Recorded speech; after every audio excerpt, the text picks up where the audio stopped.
Baik, salam sejahtera murid-murid.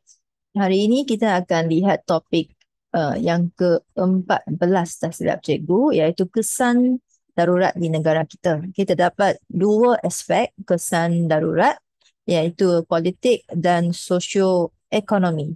Jadi pada sesi semalam kita telah pun belajar tentang kemasukan komunis ke negara kita. Okay, jadi antara kesan daripada kemasukan komunis ke negara kita ialah terjadinya, teristiharnya keadaan darurat ataupun keadaan kecemasan di negara kita. Okay. Jadi apabila diistiharkan darurat di sesebuah negara, dia akan mendatangkan pelbagai kesan lah. Okay. Antaranya seperti mana yang kita telah lalui semasa PKP yang lalu, antaranya yang kita ada pengalaman ialah perintah berkurung, yang kita telah lalui semasa PKP, di mana kita tidak boleh uh, keluar ke rumah sesuka hati. Jadi itu antaranya yang dialami oleh rakyat semasa zaman darurat di bawah komunis juga. Jadi cikgu hanya perkenalkan secara ringkas tentang darurat, tetapi sebenarnya semasa zaman darurat terdapat pelbagai undang-undang yang lain jugalah, yang antaranya yang lebih berkait rapat dengan hidup rakyat ialah di mana kerajaan ada hak untuk menggeledah, untuk masuk ke rumah, untuk menggeledah tempat supaya uh, menggeledah rumah supaya mereka dapat kenal pasti adakah dalam rumah tu ada komunis ke tidak. Okay, baik. Jadi itu antaranya lah yang beberapa peraturan yang diperkenalkan semasa darurat yang menjadikan hidup rakyat sangat susah, sukar. Okay. Jadi sekarang kita zoom kepada topik pada hari ini, iaitu kesan darurat dalam dua aspek ini, politik dan juga sosioekonomi. Jadi kita lihat dulu kesan politik. Kesan politik terdapat tiga yang utama. Yang pertama berkait dengan warga negara, yang kedua MCA, dan yang ketiga kemerdekaan. Okay. Dari segi politik kita nampak ada perkembangan, dan itu yang positif lah, kesan daripada darurat dari segi politik kita nampak perkembangan ke arah positif, iaitu ada peningkatan yang diingini oleh rakyat dari segi politik. Mengapa dikatakan begitu? Yang pertama, peningkatan jumlah warga negara. Orang bukan Melayu pada masa itu, selepas pengenalan Persekutuan Tanah Melayu, syarat kewarganegaraan sebenarnya diperketatkan lah semasa Persekutuan PTM 1948 diperkenalkan, tetapi akibat daripada darurat, kerajaan terpaksa melonggarkan syarat kewarganegaraan pada tahun 1952. Itu menjadikan 1.2 juta orang Cina dan 180,000 orang India berjaya menjadi warga negara. Jadi itu berita baiklah untuk orang bukan Melayu dan juga menunjukkan pengorbanan orang Melayu untuk mencapai keamanan lah di negara, untuk mencapai perpaduan rakyat di negara kita. Dan yang kedua, berita baik untuk orang Cina ialah terdapat penubuhan yang berorientasikan tempatan. Disebabkan British bila nampak keadaan komunis menyerang pelbagai tempat lah, terutamanya ladang, menyerang Lombong, di negara kita, dan termasuklah mengancam keselamatan rakyat di negara kita. Mereka nampak keperluan untuk dapatkan kerjasama rakyat di sini untuk membanteras komunis, untuk melawan dengan komunis. Jadi akhirnya salah satunya yang inisiatif ataupun tindakan yang diambil oleh British ialah mem- mem- me- mereka membenarkan Okay, pertubuhan baharu yang berorientasi yang lebih sesuai untuk orang di sini. Okay, termasuklah orang Cina. Mereka dibenarkan menubuhkan parti politik orang Cina iaitu Malayan Chinese Association MCA. Dan MCA ini adalah untuk menawan hati penduduk Cina, dan pada masa yang sama MCA ini juga menunjukkan kepada British bahawa orang Cina ini tidak semestinya semua akan terikut-ikut dengan komunis, dan mereka juga boleh berganding bahu dengan British. Sebab orang Cina ni yang kebanyakannya, yang komunis ni kebanyakannya terdiri daripada orang Cina. Okay, tetapi apabila ditubuhkan MCA, ternampaklah nyata bahawa orang Cina juga boleh kerjasama dengan British. Ganding bahu tu kerjasamalah. Okay. Dan yang akhirnya sekali mempercepat kemerdekaan ini, sangat berita yang sangat positif lah untuk negara kita. Okay, oleh kerana PKM ini, antara alasannya mengapa PKM, Parti Komunis ni berjuang di tanah air kita adalah untuk nak capai kemerdekaan, sebab nak membentuk sebuah negara komunis. Tetapi Republik Komunis lah, akan tetapi sekiranya British memberikan kemerdekaan kepada negara kita, maka Parti Komunis tak ada alasan lagi lah untuk teruskan perjuangannya. Dan pada masa yang sama, semasa lepas pembentukan Persekutuan Tanah Melayu, okay,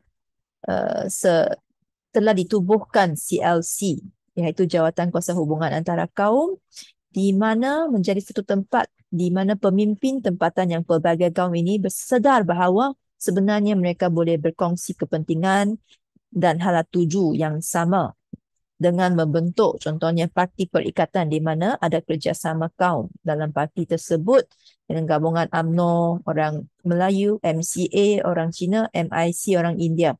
Dan apabila terbentuknya parti perikatan yang berjaya memenangi pilihan raya, itu meyakinkan British lah perpaduan antara kaum ini boleh wujud di PTM dan dapat menumpaskan komunis. Jadi kita dari segi politik, darurat telah membantu untuk mempercepatkan kemerdekaan di negara kita. Okey. Baik, itu dari segi politik mungkin nampak sedikit yang positif. Tetapi dari segi sosio ini berkaitan dengan masyarakat, kehidupan rakyat dan ekonomi. Dari segi kewangan, memang terdapat banyak keburukan lah darurat terhadap negara kita. Jadi kita lihat dulu di sini ada 4 kesan dari segi sosioekonomi. Yang pertama, meningkatkan kos perbelanjaan. Yang ini sesuatu yang tidak diingini. Okay? Kita tidak mahu bayar lebih untuk sesuatu, terutamanya yang membahayakan, yang lagi membahayakan nyawa rakyat. Dan kita akan lihat yang dalam kesan yang seterusnya. Kesan kedua, menyebabkan penderitaan dan kesengsaraan rakyat. Dan yang ketiga, merenggangkan hubungan antara kaum. Orang Cina, orang Melayu, orang India tidak dapat merapatkan hubungan dalam proses ini, dan akhirnya korban nyawa. Ramai orang yang mati dalam proses darurat ini, pada zaman darurat ini. Okay, kita pergi kepada isi yang pertama dulu, meningkatkan kos perbelanjaan. Okay. Secara amnya, darurat menjejaskan perkembangan ekonomi di negara kita. Mengapa? Kerana pada masa itu darurat memakan jumlah kos yang besar, belanja kos yang besar untuk menempat semula penduduk. Okay. Beratus ribu ringgit perlu dibelanjakan hanya demi nak menempat semula penduduk. Okay. Antara statistiknya pada masa itu ialah pada sehari perbelanjaan kerajaan adalah lebih kurang 300,000. Okay. Jadi itu adalah kos yang sangat besar lah. Kita dapat kita nampak tulisan, kalau ditulis sahaja digit 300,000 itu 50 di belakang. Satu hari sahaja. Jadi dalam satu tahun beberapa juta lah dikeluarkan hanya untuk ni mengatasi ancaman komunis dalam zaman darurat. Kemudiannya, menyebabkan penderitaan dan kesengsaraan rakyat, harga barang. Nah, yang ini memanglah selalu kita nak cakap tentang kehidupan rakyat, kita tak lari. Duka lara rakyat, dia tak lari daripada harga barang. Kalau harga barang naik, kita susah. Jadi pada masa zaman darurat, harga barang bukan naik sedikit, dia melambung tinggi. Nah, bayangkanlah pada masa itu, nak beli barangan pun duit ini tak cukup. Tambahan pula ada juga catuan makanan masa itu. Jadi bukan mereka tak boleh beli barangan secara bebas, ada kawalan. Jadi masa itu orang pada kebiasaannya mereka akan makan makanan seperti ubi, keledek, jagung. Mereka bergantung kepada makanan seperti ini untuk hidup. Dan rakyat tidak dapat menjalankan kegiatan harian. Ini yang kita boleh kaitkan dengan masa PKP kita, MCO kita sebelum ini, mereka tak dapat keluar sesuka hati bila ada perintah berkurung. Jadi mereka tidak bebas lah. Mungkin tak boleh pergi kerja, macam tu juga. Dan yang ketiga, merenggangkan hubungan kaum. Yang ini disebabkan oleh tadi penempatan semula ini. Penempatan semula penduduk ini ada yang ditempatkan ke kampung baru, dan kampung baru ini dia didominasi oleh kaum tertentu. Contohnya kaum Cina, kebanyakannya mereka dipindah ke sana. Manakala orang Melayu kekal di kampung yang serba kekurangan. Jadi antara kaum ini jarak dia sangat jauh lah. Mereka tak dapat nak berjumpa. Bila tak dapat jumpa, tak dapat cakap dengan berkomunikasi, bercakap dengan kaum lain. Jadi kita dapat bersosial lah. Itu nak bersosial lah dengan kaum lain. Dan akhirnya memang komunis banyak membunuh orang.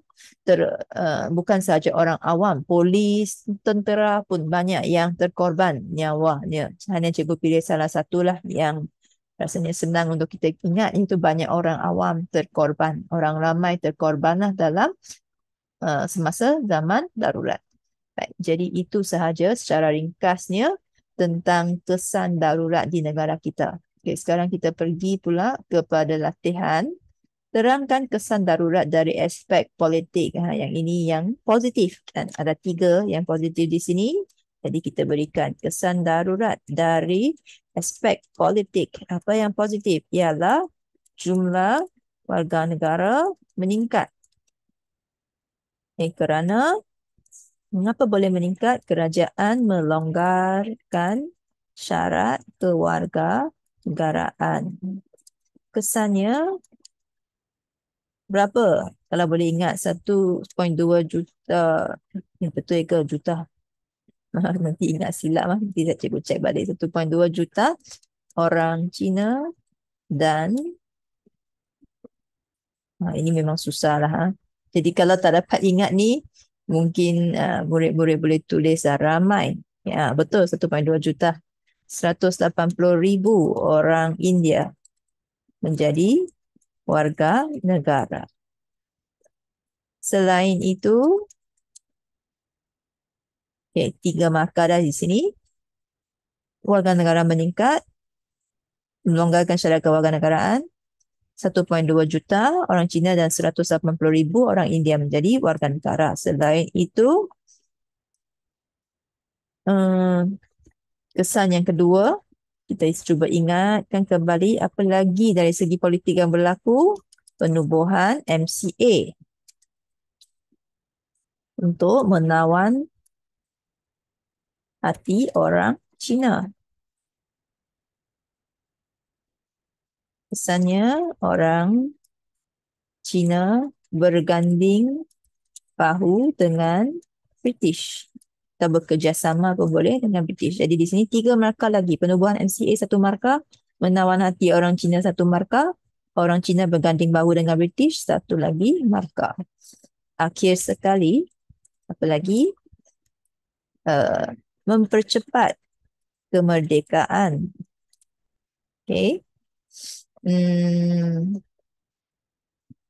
Kerana Parti Perikatan meyakinkan British tentang perpaduan PTM dan PKM tiada alasan meneruskan perjuangan.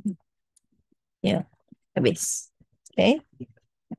Jadi di sini kita dapat mempercepat kemerdekaan, meyakinkan British dan meneruskan benda 3 markah. So 9 markah. Tetapi di sini 8 markah saja maksimum. So dapatlah 8. Jadi kita dapatlah 8 markah. Okay, baik. Inilah jawapan dia. Cubalah susunkan sebaik mungkin. Mungkin ada garis di sana yang akan mengganggu sedikit. Okay, baik. Jadi itu adalah jawapan bahagian B. Kita pergi pula kepada soalan kebat. Okay, hari ini kita lihat satu soalan kebat petikan. Okay. Teliti petikan berikut. Kuala Lumpur, seorang pakar anti keganasan mendakwa negara kini diancam kegiatan terancang kumpulan pro perjuangan subversif yang secara halus cuba menghidupkan kembali ideologi komunis. Pakar kajian strategik dan anti keganasan UNIMAP, Prof. Madya Dr. Mizan Muhammad Aslam berpendapat jika isu itu tidak ditangani segera, keselamatan negara berada pada tahap kritikal kerana ancaman komunis lebih bahaya daripada militan agama. Katanya, ideologi komunis yang mahukan kesamarataan hak sekaligus menghapuskan keistimewaan bangsa asal di negara ini boleh menimbulkan rasa tidak tenteram dan huru-hara. Sejarah dan bukti menunjukkan tindakan komunis terhadap orang awam lebih kejam berbanding kumpulan subversif lain di dunia ini, terutamanya melalui lipatan sejarah perjuangan kemerdekaan tanah Melayu. Baik, subversif di sini maksudnya ialah yang bertujuan nak menghapuskan sesuatu, nak memusnahkan sesuatu sistem politik. Apa-apa kumpulan tindakan yang ada tujuan nak musnahkan, menghapuskan sesuatu sistem politik ataupun negara tu, kerajaan agama tu adalah subversif. Okay, jadi sekarang kita pergi kepada soalan, beri ulasan anda tentang bahaya ideologi komunis dan beri cadangan anda bagi membendung ideologi tersebut. Baik. Di sini kita nampak 2 bahagian soalan. Ingat, kalau soalan sebegini, anda perlu berikan 4, maka 4 jawapan, 4 isi untuk ulasan, 4 isi untuk cadangan. Okay, untuk ulasan dahulu, kita mulakan ulasan saya lah tentang bahaya ideologi komunis ialah, yang ini boleh ambil dari petikan. Jadi kalau kita baca kalau kita lihat soalan ini, dia sangat baik. Dia sudah bagi tahu kamu apa yang nak diulaskan, iaitu bahaya ideologi komunis. Jadi dari petikan cuba cari di manakah diceritakan bahayanya komunis. Kalau kita lihat ayat pertama ni, tak adalah. Ayat pertama dia hanya kata keadaan, pengenalan sahaja. Ayat kedua ini ada dicerita, jika isu ini tidak ditangani segera, jika isu komunis, isu orang cuba mengembalikan ideologi komunis ini tidak ditangani segera, keselamatan negara, yang ini kita nampaklah, ini kesan dia, keselamatan negara pada tahap kritikal. So kita boleh tulis ialah keselamatan negara berada pada tahap kritikal kerana ancaman komunis lebih bahaya. Boleh salin je. Jangan risau. Militan agama. Sebab bila kita semak, bila cikgu-cikgu semak, dia akan lihat kepada kata kunci jawapan dan sebenarnya dengan menambahkan ayat dari soalan, dari kata ni penyataan pertanyaan ini, kita sudah dapat olah ayat lah sebenarnya. Dan yang ini pun murid tak salin semua ayat dia kan, betul. Jadi di sini kita tak salin pun bahagian depan ni, pakar sampai segera, betul tak? Jadi maksudnya sudah diolah ayat dia. Okay. Jadi di sini akan kita boleh dapat mungkin 2 markah lah, keselamatan negara pada tahap kritikal, ancaman komunis lebih bahaya daripada militan agama. Okay, seterusnya, apa lagi yang kita nampak penting dalam tentang bahaya ideologi komunis? Bahaya ideologi komunis ialah apa lagi? Kita tengok katanya, ideologi komunis yang mahukan kesamarataan hak sekaligus menghapuskan. Jadi boleh nampak menghapuskan ini yang tidak baik, menghapuskan keistimewaan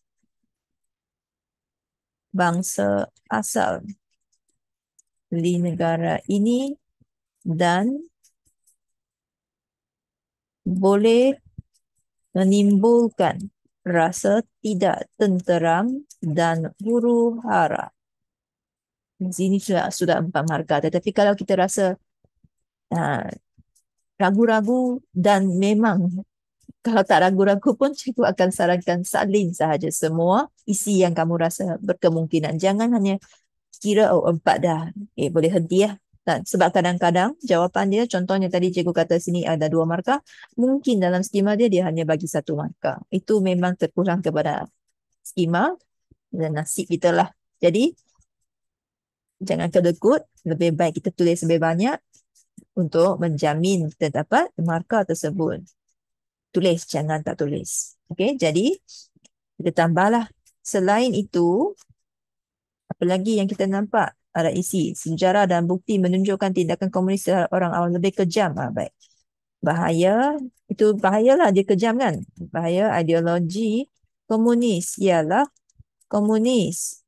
Tindakan komunis terhadap orang awam lebih kejam berbanding kumpulan subversif lain di dunia ini. Okey, habis. Ayat terakhir tu tak adalah. Okey. Bahagian terakhir tu dia hanya cerita dari mana nampak kekejaman komunis. Baik. Jadi sampai sini kita habis tentang bahagian pertama ulasan. Kita sambung kepada bahagian kedua. Berikan cadangan. Ulasan tu bahagian pertama, cadangan bahagian kedua. Cadangan saya bagi membendung ideologi tersebut ialah, okey baik, bagaimana kita nak membendung ideologi? Di sini cikgu nak memperkenalkan satu bukan sesuatu yang baru tetapi satu bahan yang cikgu dah sediakan terkini ini tentang Kebat, iaitu cikgu namakan toolkit Kebat, di mana cikgu dah masukkan semua jawapan yang berkemungkinan mengikut topik-topik dia, mengikut kata kunci soalan supaya senang untuk rujukan kita lah. Okay? Jadi hari ini yang kita nampak kata kunci soalan ialah cadangan ada di bahagian sini. So cadangan. Okay, berikan cadangan. Jadi dia merupakan soalan Kebat langkah. Jadi semua jawapan di sini boleh dirujuk. Jadi mungkin sesuai, mungkin tak sesuai. Kita pulang kepada bagaimana kita gunakan dia. Okay, jadi contohnya di sini, adakah kita boleh mengadakan kempen kesedaran? Ya, boleh. Okay, ini antara jawapan yang kita nampak biasanya sesuai lah. Oh, sudah hilang jawapan cikgu tadi. Okay, tak apa. Tadi kita dah ada kan? Dah tunjukkan dalam video. Ini nanti murid-murid sila scroll baliklah kepada video yang lebih awal untuk jawapan atas, bahagian atas tu. Dah hilang. Okay, so cikgu hanya sambung bahagian kedua sekarang. Membendung ideologi tersebut ialah, okay, terujuk. Tadi mengadakan kempen kan? Sudah ada. Mengadakan kempen untuk kempen kesedaran untuk biasanya cikgu suka untuk kita tulis terus apakah kebaikan dia, kempen tu tujuan apa. So di sini salah satunya, kalau kita tak mau orang di negara kita, kalau kita ingin membendung ideologi tersebut, rakyat di negara kita dia mesti tak boleh cintai ideologi lain. So dia mesti ada semangat cinta akan negara dia sendiri supaya dia tak berubah untuk mengikut anasir luar seperti komunis. So memupuk semangat cinta akan negara. Contohnya kempen melalui TikTok tentang menghayati rukun negara. Kena boleh buat untuk zaman kini. Pemuda gemar untuk guna TikTok, mungkin boleh buat sesuatu untuk cerita tentang kepentingan rukun negara, menaikkan semangat setia kepada raja dan negara. Contohnya, jadi di sini kita mampulah untuk menyebarkan maklumat sebegini kepada rakyat. Okey.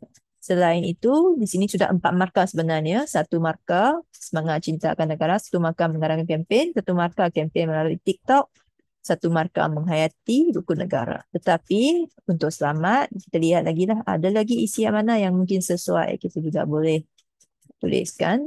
Jadi untuk yang ini, okay, kita juga boleh sebab komunis ini ada kaitan dengan keganasan, juga boleh mengelakkan keganasan. Okay. Dan itu